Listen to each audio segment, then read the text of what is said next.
Okay, if you have one of these four-stroke engines, I got this kit from Bikeberry, and they're very good. Great running engine. But if you have a problem with it, the carburetor, the overflow, dripping fuel, it's because the valve in the float bowl is blocked. It's hung up, won't close. And the problem is the fuel tank, when it comes, is full of black dust. It's probably rust from when it was welded, when they welded on these bolts for mounting it. Yeah, the bolts are all rusty, and they get rust in the tank, and it wasn't cleaned, and you can see the rust. Where is it? You can see the rust in the bottom cut. See that?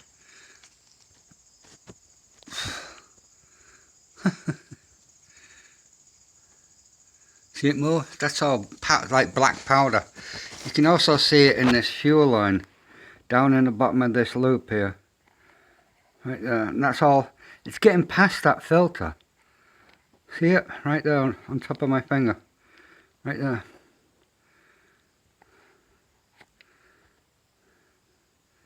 See it moving? Flowing down. So I've made this loop to try and trap most of it there, but it's obviously getting by and into the carburetor. So, and the bike starts bucking. The engine starts bucking at wide open throttle. So it's getting through, it's clogging up the jets. I've already cleaned all the jets and run wire through them, and it's already doing it again after one run. So I'm going to need a better fuel filter, maybe clean out the tank. But otherwise it's working out pretty good. I had a problem with the tank rolling down, so I drilled through the bracket and the frame and put an aluminum pop rivet in there, and also to prevent the chain tension of rolling into the spokes, I drilled through both and put a small aluminum rivet through there too. It's easy to remove. You can just drill the head off the rivet and it'll pop right out.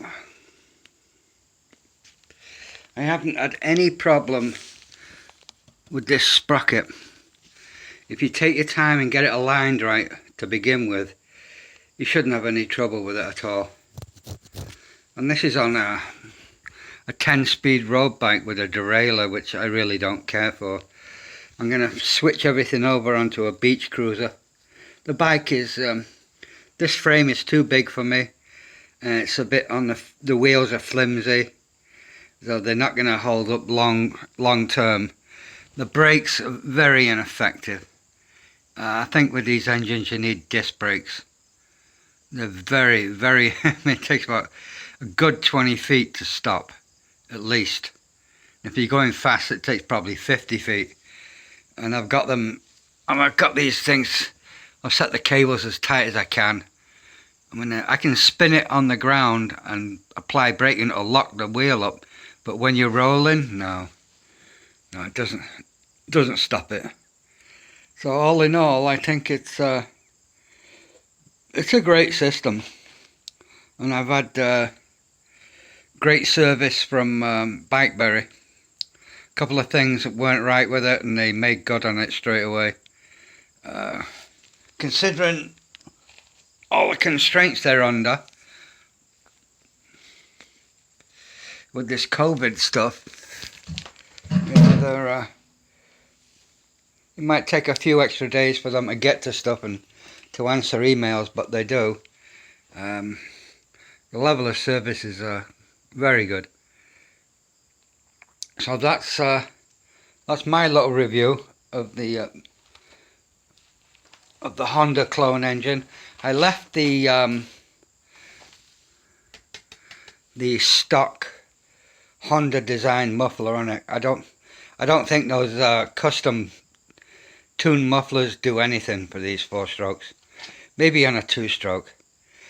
But they design these mufflers and they usually work, the stock mufflers usually work the best. They're nice and quiet, and I don't care if I can get an extra 100 RPM out of a stock muffler. It's just not worth the bother. This is all self-contained, it's quiet, it's powerful. Well, it's plenty fast enough for me. I don't know how fast it goes, but I have no desire to go any faster than it does. Okay, that's about it.